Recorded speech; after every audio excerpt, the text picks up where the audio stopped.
right? So ready to dive into a world with angels. Not the halo and harp kind, though. Oh, definitely not. No more like Shadows and Secrets, and I think this book, Fall into Darkness, by Valerie Twombly. Oh, yeah. It's going to hit all the right spots for fans of paranormal romance, Yeah. especially those with the fallen Oh, angels. absolutely. It's a really interesting blend of familiar tropes, but there's fresh twists too, and, Twombly builds this intricate world. It's a unique take on angel lore, Yeah. and, of course, a little dash of the fated mates. Yeah, right off the bat, we meet Ashley. Yes. And she's our main character, right? Yeah. Our leading lady. And she's got this very unusual gift. Hmm. She can see the moment of someone's death just by looking in their eyes. Mm-hmm. Not your typical meet cute, is it? Not at all. It's really interesting how Twombly uses this to create a sense of isolation around Ashley, Imagine seeing death everywhere you look. I mean, can you imagine the weight of that? Yeah. She moves to this remote cabin in Alaska. She's hoping for some peace. Right. But Yeah. then she witnesses this double murder-suicide. Oh, wow. And it kicks off this whole chain of events, pulling her right into the supernatural world. It really makes you wonder, if you could see death just lurking in everyone's eyes, would you isolate yourself too? It's such a chilling way to start off Ashley's journey. And then she even tries to research her gift online, looking for answers. Yeah. But nothing. Nothing. It's like being alone in a crowded room. That's what that must feel like. Exactly. And then Yeah. Eli enters the picture. Yes, Eli, our fallen angel who's exiled to Earth. Mm. He's supposed to be learning about humanity, Right. but he's got this deep dislike for humans. Really? Oh, yeah. And he's carrying a lot of baggage from his past. So, yeah, fallen angel trope, for sure. But Twombly adds these layers to Eli that make him so much more than just the brooding bad boy. Okay. I gotta admit, I love a brooding hero. Of course. Eli definitely checks all the boxes. But their first meeting, Yeah. it's not romantic at all. No. It is a full-on hellhound attack. It is. Now, hellhounds, for those of you who aren't familiar, they're basically supernatural guard dogs from, well, you can probably guess where. They're fierce, and they're incredibly loyal to their masters. Yeah. And Twombly's descriptions are so vivid, you will get chills, I promise you. I bet. And here's Eli, right? Supposedly despises humans, Yeah. but he's risking his life to save Ashley. I was on the edge of my seat during that scene. He too. But this encounter that seems so random, Yeah. it takes this huge turn when we learn about Ashley's birthmark. Oh, yeah. And it reveals a much deeper connection Yeah. between her and Eli. It's the mark of a destined mate Yes. for an angel. Talk about fate stepping in. Right. The fated meets trope always makes things more intense, don't you think? It's like two souls that are just meant to be together, destinies intertwined. But in this case, it also has consequences. Uh-oh. Yeah. The birthmark, which is the symbol of their connection, it also heals Eli. It restores his angelic powers, Wow. including those magnificent wings. So it's not just danger bringing them together anymore. Ooh. It's Oh, yeah. destiny. It is. And you really get the sense that their lives are about to change drastically. Yeah. But there's something ominous there, too. Yeah. You mentioned consequences. What kind of challenges could come with this bond? Well, first of all, Eli is not thrilled about being bound to a human. He spent centuries trying to get away from humanity. Right. And now he's fated to be with one forever. Oh, And then there's the 6-month time limit. oh, wow. Twombly throws in this ticking clock, which adds a lot more urgency to their connection. Yeah. But the biggest challenge, I think, is the intensity of the bond. What happens when you have two beings who are so different, but so connected, and they're forced together? Yeah. It's a recipe for explosive chemistry and some serious conflict. Oh, that tension. Yeah. And just when you think they can maybe figure things out, Yeah. we meet the antagonist, Devin. Devin. He's a fallen archangel, and he's hunting Ashley. That's right. But not for the reasons you'd think. No. He wants to use her to kill Lucifer? He does. His obsession with Ashley's gift really adds another layer to this whole story. It really highlights the danger she's in, and it emphasizes how unique her ability is. Right. But it also raises questions about his motives. Is he really the villain? Right. And plus, why would a fallen archangel want to kill the Lord of the Fallen? There's definitely more to him than we know. So we've got fated mates, fallen angels, hellhounds, and now a power struggle in the celestial realm, Yes, and Ashley's caught right in the middle of it all. she is. And then that rescue scene. Oh, yeah. Ashley is captured. Yes. And Eli's just desperate to save her. Desperate. And then there's this shocking turn of events. I did not see that coming. Neither did I. Twombly really throws in a curveball there. It leaves you breathless. To save Eli, Ashley makes a bargain, but not with Devon, with Lucifer himself. With Lucifer. Yes. And you know what they say about the devil? He always collects his due. Ashley's wrist now bears Lucifer's mark, a constant reminder of what she had to do. Okay, you have my attention. Good. I need to know what happens next. Well, that's the beauty of a good deep dive, isn't it? Mm-hmm. You get a little taste of the story, just enough to pique your curiosity Yeah. and make you want to run to the bookstore. Trust me, you're going to want to pick up Fall into Darkness and find out what happens after Ashley makes that sacrifice. But before you do, we have a lot more to unpack. Ashley's journey's just beginning, and that deal with Lucifer, well, it has some serious consequences that we're going to explore next. So it's not just the mark, right?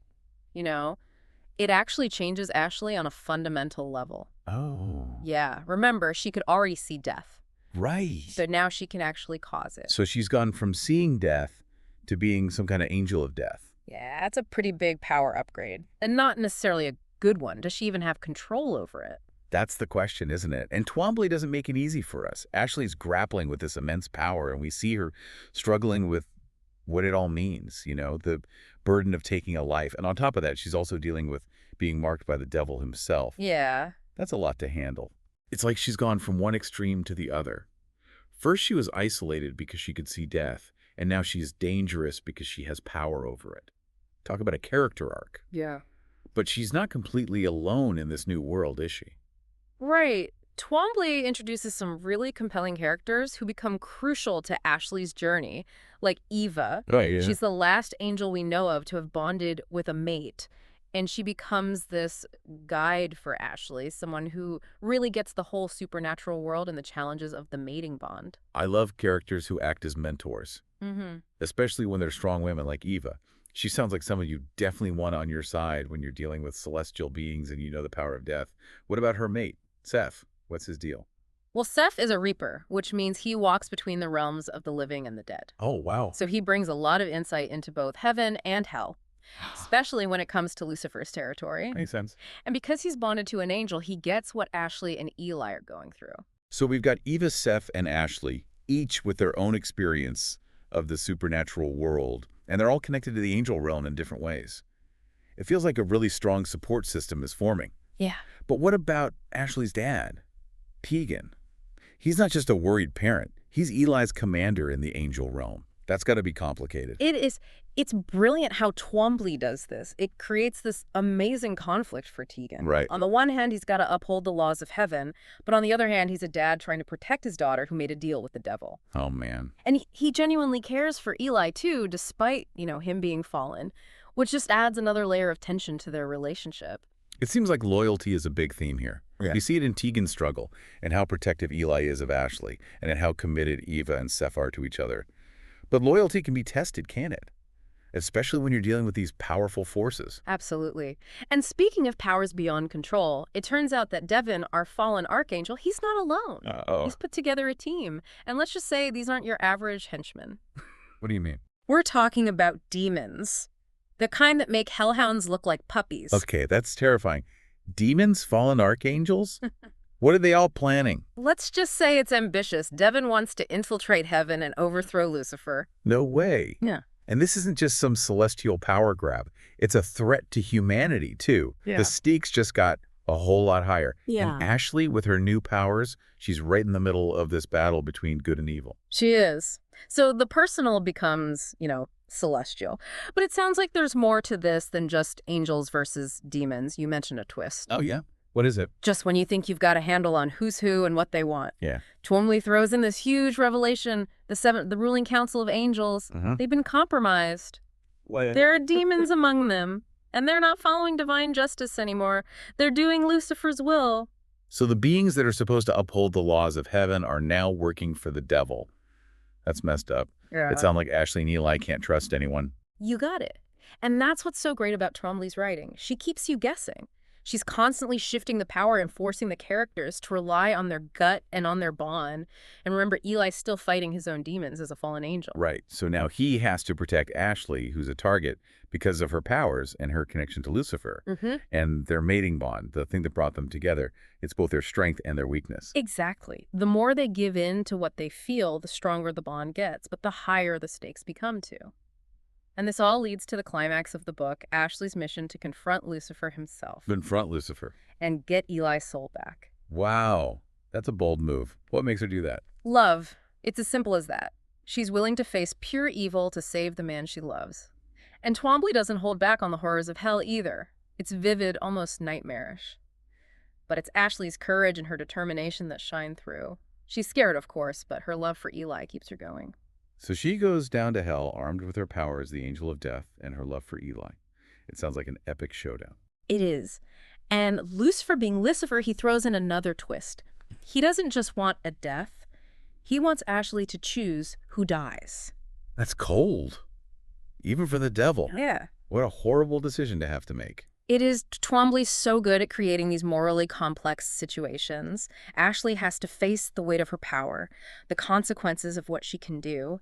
And in this moment of pure love and sacrifice, she makes a decision that will leave you speechless. Okay, you have to tell me. Oh. What does she choose? Well, for that, you'll have to read Fall into Darkness yourself. But let me tell you, the ending of this part is heartbreaking and hopeful all at the same time. It makes you desperate for the next book in the series. I'm totally hooked. So what happens after she faces Lucifer? What about Eli? Ashley's sacrifice. It's just such a powerful act of love. It is. But knowing Lucifer, I can't imagine he just lets her go. What's the catch? Well, that's what makes it so interesting. You expect there to be this loophole, some kind of trick. Right. But Lucifer actually seems bound by what they agreed on. He takes her sacrifice. Yeah. But there's a twist, of course. Wow. He doesn't just take her life. He binds her to serve him for a year. An entire year serving Lucifer. That's got to be worse than death. Especially after everything she went through to save Eli. It is.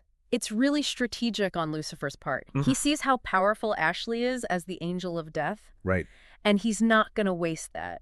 By binding her to his service, he basically gets this incredible weapon, someone who can do his will and tip the scales in his favor. So she's stuck in this nightmare scenario, taken from Eli and forced to do whatever Lucifer wants. Yeah. Does she ever just give into the darkness?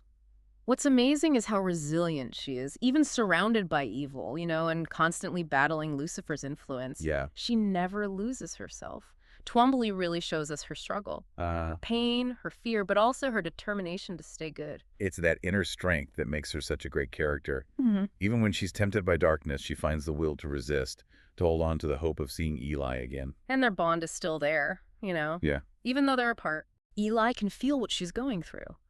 Her pain, her fear, her love, and it drives him to free her from Lucifer. So their connection becomes like this lifeline. Yes. A light in the darkness. It's a testament to how powerful love can be. Eli doesn't give up on her. He gets his allies together, all the angels who are still fighting for good, Yeah. and they launch this daring rescue mission right into Lucifer's domain. This is where Twombly really kicks it up a notch. She does. It's angels versus demons, heaven and hell crashing together. It's this huge battle, and Ashley, even though she's Lucifer's prisoner, she plays a huge part. She does. Her role in the final battle is amazing. She doesn't just fight against Lucifer, she uses her power as the angel of death against him. Wow. She turns his own weapon on him and just decimates his demon army. It's like poetic justice. It is. The power that Lucifer tried to control becomes his downfall. Ashley's transformation from this woman haunted by death to a warrior who wields it, that's what Fall into Darkness is all about. But she doesn't come out of it unscathed. Lucifer's mark is still there. A reminder of everything she's been through. So she's back with Eli, but she's not the same. Right. There's a sadness to their reunion. Twombly doesn't shy away from the hard parts of trauma and healing. Ashley is haunted by what she saw in hell, and she struggles to balance her power with who she is at her core. Right. But Eli, he becomes her rock. He's there for her with unconditional love. It's their love story that makes this book so good. It's not just about passion. It's about acceptance, forgiveness, and how love can heal even the deepest wounds. Fall into Darkness takes you on such a journey. It's got everything from despair to hope. It's a story that will stick with you. Yeah. And this is just the beginning of Ashley and Eli's story. There's a whole series. Oh, right, the Eternally Mated series. Yeah, there are more adventures, more challenges, and of course, more of that amazing romance. So if you're looking for a paranormal romance that will blow you away, that will make you believe in love, conquering everything, then you have to read Fall into Darkness. It's a story that will spark your imagination, challenge how you see things, and leave you wanting more. And that's what a good deep dive is all about, right? Finding those stories that we connect with. Yeah. The ones that take us to other worlds and remind us about love, hope, and never giving up. We hope you enjoyed our deep dive into Fall into Darkness. Make sure you check out the book yourself and see what Twombly's world is all about. Until next week. Keep exploring, keep reading, and keep falling into those stories that make you believe in the impossible.